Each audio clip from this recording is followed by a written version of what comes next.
लोग ग्रामर में वॉइस के ऊपर चर्चा करेंगे। वॉइस का हिंदी अर्थ होता है वाच्य। बोलने का जो तरीका है हमारे जीवन में वो दो प्रकार का है और वो है एक्टिव और पैसिव।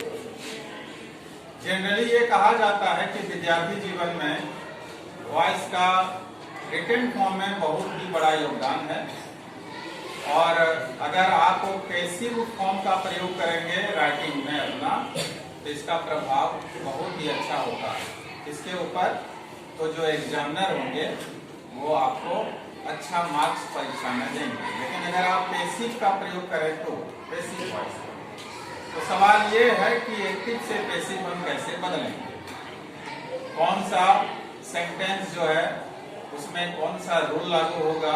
इसके लिए विद्यार्थी को ये समझना है कि हम सबसे पहले ये देखेंगे कि वर्ब का कौन सा रूप है। टेंस का 3 पार्ट जो है उसमें कौन सा पार्ट में है, यानी प्रेजेंट में है या पास्ट में है या फ्यूचर में है। लोग भी बोलेगा इसमें कोई बात नहीं है, बोलेगा तो थोड़ा आवाज आएगा, इसमें कोई बात नहीं। 3 पार्ट है, प्रेजेंट, पास्ट, फ्यूचर है। तो आज हम लोग प्रेजेंट का चर्चा करेंगे। प्रेजेंट में देखो कि अगर सिंपल प्रेजेंट का हम उसके बारे में चर्चा करें जिसको प्रेजेंट इंडेफिनिट बोलते हैं, उसमें वर्ब का V1 या V5 का प्रयोग करते हैं। यानी आपको V1 समझना होगा और V5 भी समझना होगा। समझ गया?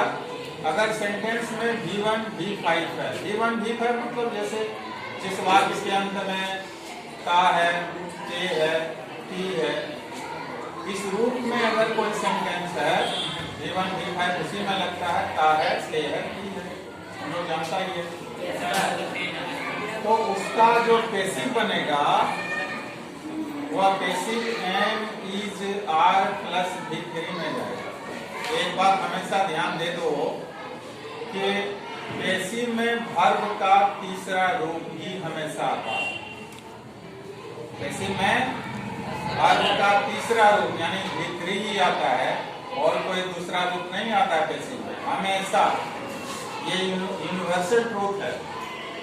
जैसे मान लो कि आई ईट ए मैंगो का प्रयोग हम करेंगे। आई ईट ए मैंगो सरल आई ईट अ मैंगो। देखो इसमें सारा विद्यार्थी ये जान लो कि इसका जो ऑब्जेक्ट है वो पैसिव में सब्जेक्ट बन जाता है। तो यहाँ ऑब्जेक्ट क्या है? ये मैंगो है। ये मैंगो को हम सब्जेक्ट बना लेंगे। तो आई के साथ में V1 है, पैसिव में हम लोग को एमिजार का प्रयोग करना है। तो इसका ये मैंगो के साथ क्या लगेगा? इज लगेगा। तो ये मैंगो इज और फिर आई का आई में लगा देंगे। एकदम सरल है। वॉइस बनाना विद्यार्थी के लिए सबसे आसान माना जाता है, लेकिन टेंस पर आधारित आसान होता है।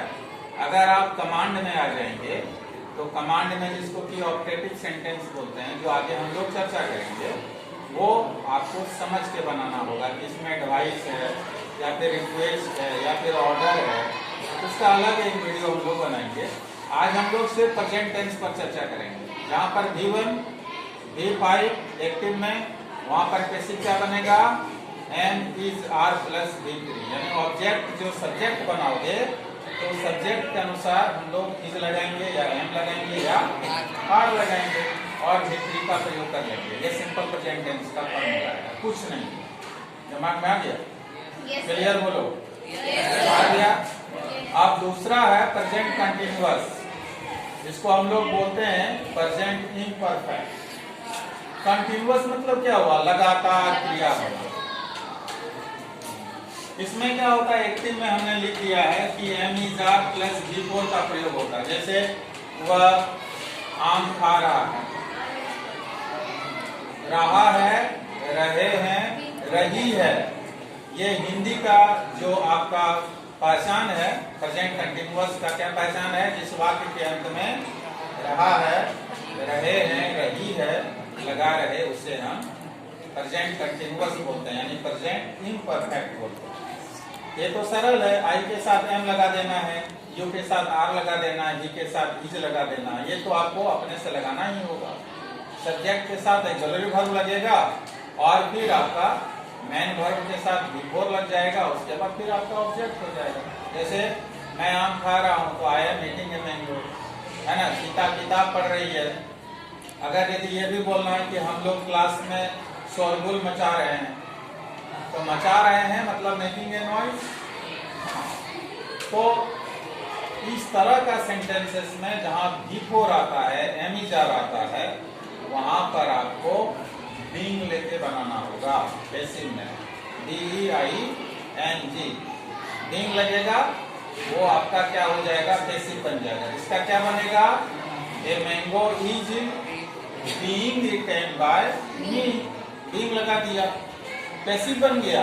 एमिजार के साथ में बीइंग लग जाएगा तो वो कंटिन्यूअस बन जाएगा। सरल दिमाग में ले लो, डाल लो, कोई रटना उठना नहीं है, सिर्फ दिमाग में सेट कर लो कि जहां बीइंग लगा देंगे एमिजार के साथ में वो पैसिव बन जाएगा, कंटिन्यूअस हो गया। दूसरा दिमाग में आ गया ना, या कोई डाउट है? नहीं है। तीसरा में चले जाएं।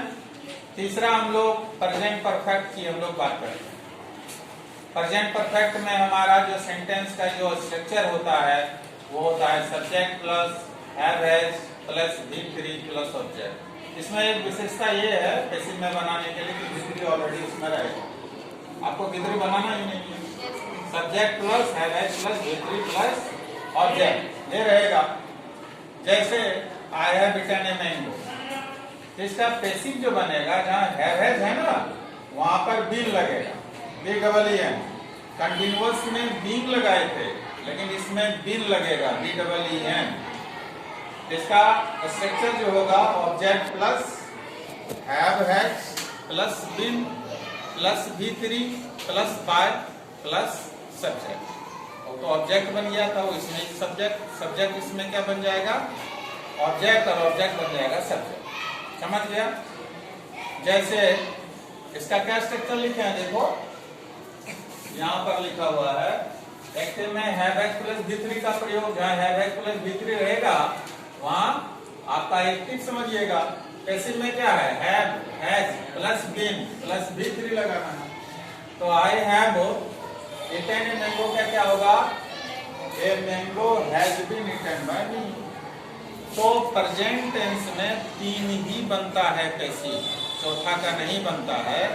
यद्यपि ऑल्दो आपका ऑक्सफोर्ड करंट इंग्लिश ग्रामर में हमारे विद्वान जो उसके ग्रामरियन हैं, जो ग्रामर का किताब उसमें संकलित किया गया है, उसमें प्रेजेंट परफेक्ट कंटिन्यूअस का भी बना दिया। लेकिन हमारे विद्वान शिक्षक, हम जब जहाँ पढ़े वहाँ के शिक्षकों के द्वारा एकदम हिदायत दिया गया था कि आप कहीं भी रहें, कहीं भी पढ़ाएं, आप प्रेजेंट परफेक्ट कंटिन्यूअस का पैसिव नहीं बनाएंगे, नहीं बनता। पुराना ग्रामर में कहीं नहीं। आप आज ये बुक मैं ऑफिस से मंगाया, इसमें भी नहीं बनाया। समझ गए? ये भी विद्वान शिक्षकों का संकलन है, KP ठाकुर हैं। कोई भी ग्रामर में नहीं है, लेकिन कुछ जो है सो ऑक्सफोर्ड वगैरह में जो है सो चर्चा कर दिया, लेकिन वो हम उसे अच्छा नहीं मानते। समझ गए?